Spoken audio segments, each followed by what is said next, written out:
হ্যাঁ ম্যাম, ওর নাম দীপা, ও আমার ওয়াইফ।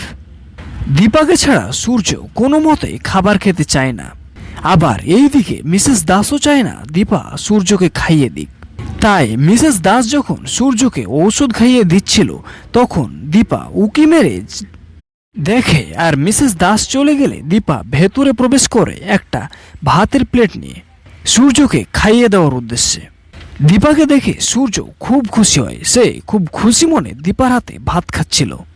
আর তখনই বেঁধে যায় একটা বিপত্তি। হঠাৎ করে ভেতরে চলে আসে মিসেস দাস আর দীপাকে উর্মি উর্মি বলে ডাকতে থাকে, কিন্তু ওর ডাকে দীপা বিন্দু মাত্র সাড়া দেয় না। তখন সে সামনে এসে বলে, সত্যি করে বলো তোমার আসল নাম কি? আমার মনে হচ্ছে তুমি আমাদের থেকে কিছু একটা লুকিয়ে যাচ্ছ। দীপা বলে, না ম্যাম, আমি আপনাদের থেকে কিছুই লুকাচ্ছি না। সে নার্স বলে, তাহলে তুমি কি ওনাকে চেনো? দীপা মনে মনে ভাবে, আমি ওনাকে চিনি, এই কথাটা যদি বলে দিই তাহলে হয়তো কোনো একটা সমস্যা হতে পারে। তাই দীপা বলে, না, আমি ওনাকে চিনি না। কিন্তু সূর্য বলে, হ্যাঁ, আমি ওনাকে চিনি, আমি ওনাকে চিনি। অবাক হয়ে নার্স সূর্যকে জিজ্ঞেস করে, আপনি ওনাকে চেনেন?